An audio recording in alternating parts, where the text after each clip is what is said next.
How's it going, guys? I'm Jeremy. I'm basically just another guy out here in his garage, fooling around in the cold. Um, so if you've seen any of my videos, last couple of years I've been building this old 84 square body. Uh, it's turning into a really nice truck. She was pretty rough when we originally picked it up, but after a lot of sweat and elbow grease, it's really coming back around. Spent a lot of time doing a lot of the body work, fixing all the rust, of course, you know, blasting, cleaning the frame, doing all the suspension components, wheels and tires, interior. Uh, we've made a lot of progress, but I've not really done a lot as far as the engine's concerned. I went through, rewired everything, new power steering pumps and alternators, all that kind of jazz. Make sure that it was running well and reliable, and it does. It's got some pretty good guts. But so what you're looking at here is the beginning of what I intend to do to the engine here over the next handful of weeks. So it's got a 454 in it, nice healthy engine. But as far as I can tell, it's basically reasonably stock with an intake, carburetor, headers, that kind of jazz. So the reason I'm doing this video is because as I was doing a lot of my shopping, trying to figure out what heads I wanted to start my build off with, I found that there was a lot of great information with a lot of the dyno guys that are out there, so that I got a chance to know, what was going to give me the power in the range, lower and mid-range that I'm looking for a big truck with 40-inch tires on it. But I didn't really find much in the way of guys unboxing the set of heads that I wanted to buy and really kind of giving a rundown as far as what I could expect when I opened up a box that, these things aren't cheap. So I know there's a whole bunch of, you can buy anything these days. You spend $1,000 on a set of heads, but it sounds like you might end up finding yourself with a bag of snakes. So I decided I was going to go kind of middle of the road. By the time Uncle Sam took his pound of flesh, I got these to my door for about $3,100. So, that's nothing to sneeze at. So I thought, since I really couldn't find a video that gave me a good sense of what I could expect when I opened the box, that I would go ahead and do that. Now, I want to say I'm not really a, hey, look at my new toy unboxing video kind of guy. But, with something that costs this much, it's kind of nice to know, no surprises, right? That's what we're shooting for, no surprises. So anyhow, I went with the AFR 265. As far as I understand it, for something like a big truck engine, street vehicle, work truck, that kind of thing, they're going to give me a good boost in horsepower and keep that real nice, strong, torquey 454 right where we want her. This thing's not real likely to see 4,500, 5,000 RPMs. So, we want to hit 30 miles an hour real quick and then back her down, right? And sound cool doing it. Why not? So anyway, I shop primarily at Summit. I don't know why, but I've kind of gotten in this position in life where I feel like if I stay with a vendor that's done a good job for me, I don't run the risk of having to figure out where I bought something if I run into an issue or something needs to be replaced. I pretty much know where it comes from. Unless, of course, you just can't get it somewhere. So anyway, Summit's done a real good job for me on a handful of different things that I've been building. So I'm pretty pleased with them. Plus, I'm in Ohio, and there's a Summit location a couple hours from here. So if I get something ordered early in the day, a lot of times it's there the following day, which is, that's pretty awesome. Kind of hard to beat that. So anyway, I went with the Airflow Research 265s. A lot of the dyno tests show that they really do liven up the engine quite a bit. So originally I had planned to open this box on video so that we could all kind of get a sense of exactly what we could expect when this thing shows up at our door. But I had a handful of buddies that came over last night and, boys and their toys and, you know, brand new parts, we had to open the box and walk around and ooh and ah and stick our fingers in the ports and, you know, all that stuff. So anyhow, they really did come boxed really well. I'm pleasantly surprised at how well they obviously went through a lot of work to try and make sure these things are going to get to you without having the snot beat out of them. So, you know, I definitely appreciate that. I've had boxes show up here where there are parts spilling out of the side of them, and some of that stuff is expensive. So, first and foremost, I do appreciate the fact that they clearly went through and spent a few extra bucks and a little bit of time trying to make sure that these things are going to get to your door without, you know, having the side of them all smashed in. We all know what the shipping companies can do to really nice parts. So when we pulled them out of the box last night, these things were bolted down to a piece of plywood with a bunch of foam on it, which clearly did a really good job of keeping the heads just in place. I did go ahead and unbolt them, so I didn't figure you guys were going to want to sit there and watch that mess. But so they're bolted down in the box to a piece of 3/4 inch plywood. Pretty killer, really. They weren't messing around, and I appreciate that. Nothing worse than, you know, eagerly awaiting the arrival of your parts just to find out that, you know, they're falling out of the side of a box. So my first impressions as I'm opening these things, I mean, they look awesome. They're pretty killer heads.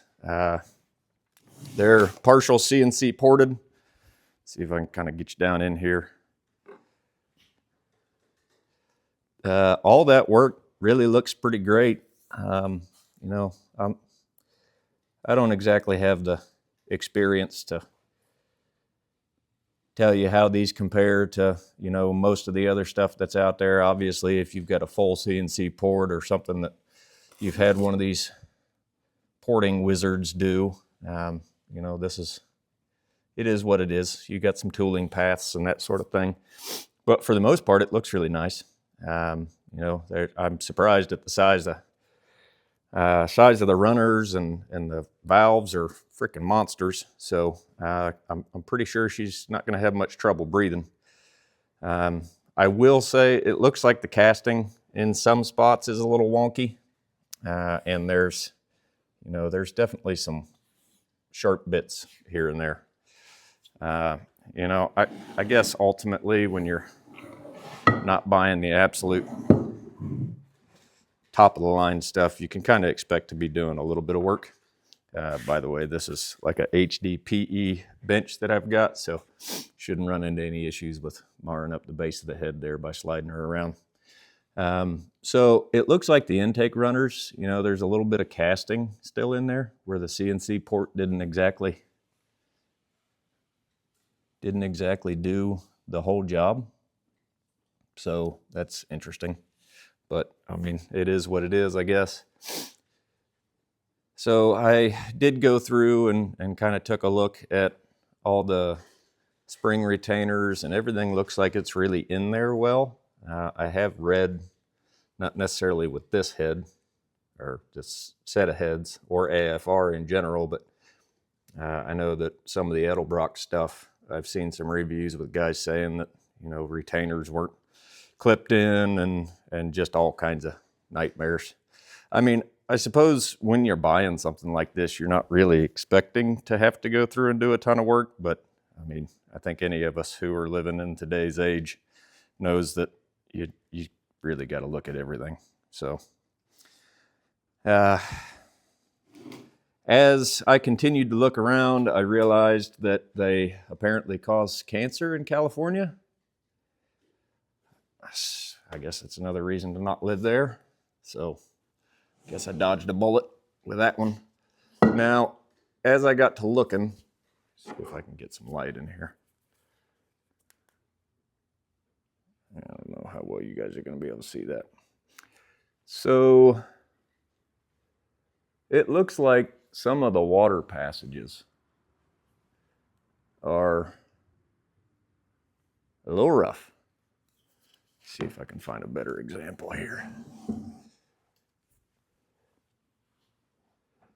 So before I go through and put these on, just for due diligence, I'm going to go through and just kind of smooth out a little bit of that stuff.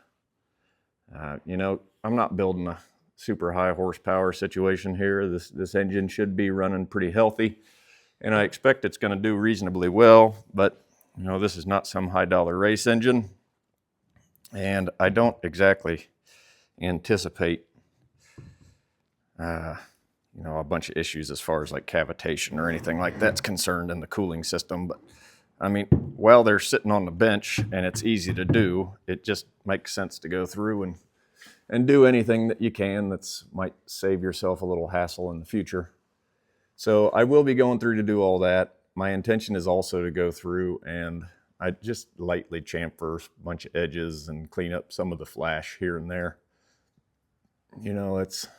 I guess when you're not spending top dollar, you can't exactly expect for somebody to go through and fully detail all the machined edges and everything. I will say that you can definitely tell that they've gone through and softened some of the flashing on the edges of the spark plug holes. None of that stuff's got big dingleberries hanging off of it. All the machine surfaces really do look good. I'm not exactly a machinist. I was 20 years ago for a short time as a young man, but I'm not anymore. So anyhow, I mean, ultimately they really do. They look pretty good. Overall, I'm happy with them. The casting really does look pretty good if you slowly go over everything. Now, of course, there's only so much a guy can tell before he actually gets them on and gets to working with them. But my first impression of these heads is good. I'm pretty pleased with what I've got out of the box. They did an awesome job packing everything. I've got rocker studs that came with them and guide plates for the push rods. All that stuff looks pretty decent. I mean, these are just stamped. Apparently there's a patent on them. I mean, that seems kind of silly. But so I'll probably go through and just kind of soften that stuff up too. I mean, if you're going to have the thing off and apart, makes sense to me to go through and tidy up what you can while you can. So I mean, like we've got some pretty heavy flash on that, or a burr, I guess, on that rocker stud location. But as I said earlier, all in all, I mean, they're pretty sharp looking heads. I'm excited to see what they do as far as an additional bump in horsepower. These did come with a roller spring. I think I'm going to go with a flat tappet cam, so I'll probably end up having to swap those guys out. But I'll do a little bit more reading and see what's what. These days, everybody's scared of a flat tappet cam, but I guess if you go through and you check all your parts really well, make sure you take some measurements, you got correct crown, and the taper on the cam itself is there and correct. I guess we'll cross our fingers, won't we? So I really just wanted to take a couple of minutes, pull these things out of the box, give you guys my first impression, well, second impression. For me and my buddies ripped into them last night. But all in all, I'm pleased with what I'm finding. Yeah, there's a little bit of cleanup to do here and there, but they're a good looking set of heads. Knocking stuff down. They'll require probably an hour or so worth of fooling around to just kind of clean some of the burrs and some of the flash and that sort of thing. I do have a machinist's straight edge on the way, just so that I can go through and put a straight edge on things. But I mean, honestly, looking at the machine work, I don't have much concern of things not being flat.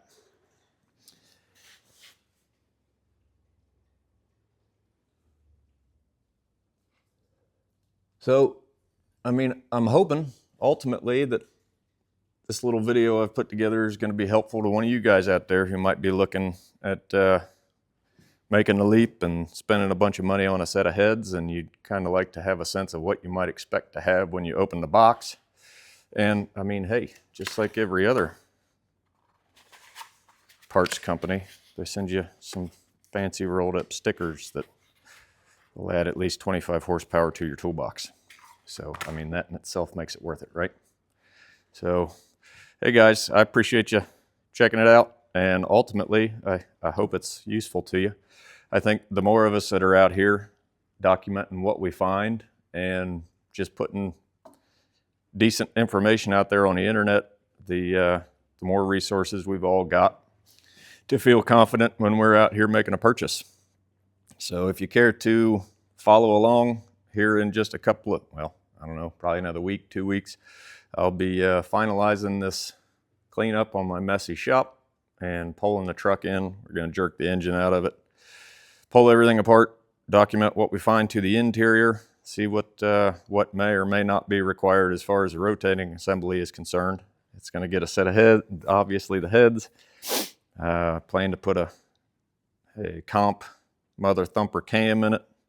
Those things sound pretty rowdy, and I guess they really kind of wake things up on the mid-range side like we're looking for. And we'll go back through and set everything up, make sure that she's timed just perfect. We may or may not do some cam degreeing and reseal the old thing because it is a leaky old pig. I notice the only time it's not leaking fluids is when it's parked in gravel. If I pull it in the garage, it likes to leave its, mark its territory. So anyway, while I've got it out, I'm going to go through, clean the block up, reseal everything really well. Just do the deal and make sure that she's ready to rock. And then hopefully, with a little bit of luck, come better weather, we'll be able to really ball that set of 40-inch boggers on there and waste a bunch of money. So appreciate you taking the time to watch. Let me know of any questions or comments or whatever you got. I'd appreciate your support, engaging with the video wherever it is you're finding this thing. And if you care to follow along on the engine build of this big old truck of mine, I'll do my best to make sure that it's not absolutely dreadfully boring. So appreciate you, fellas.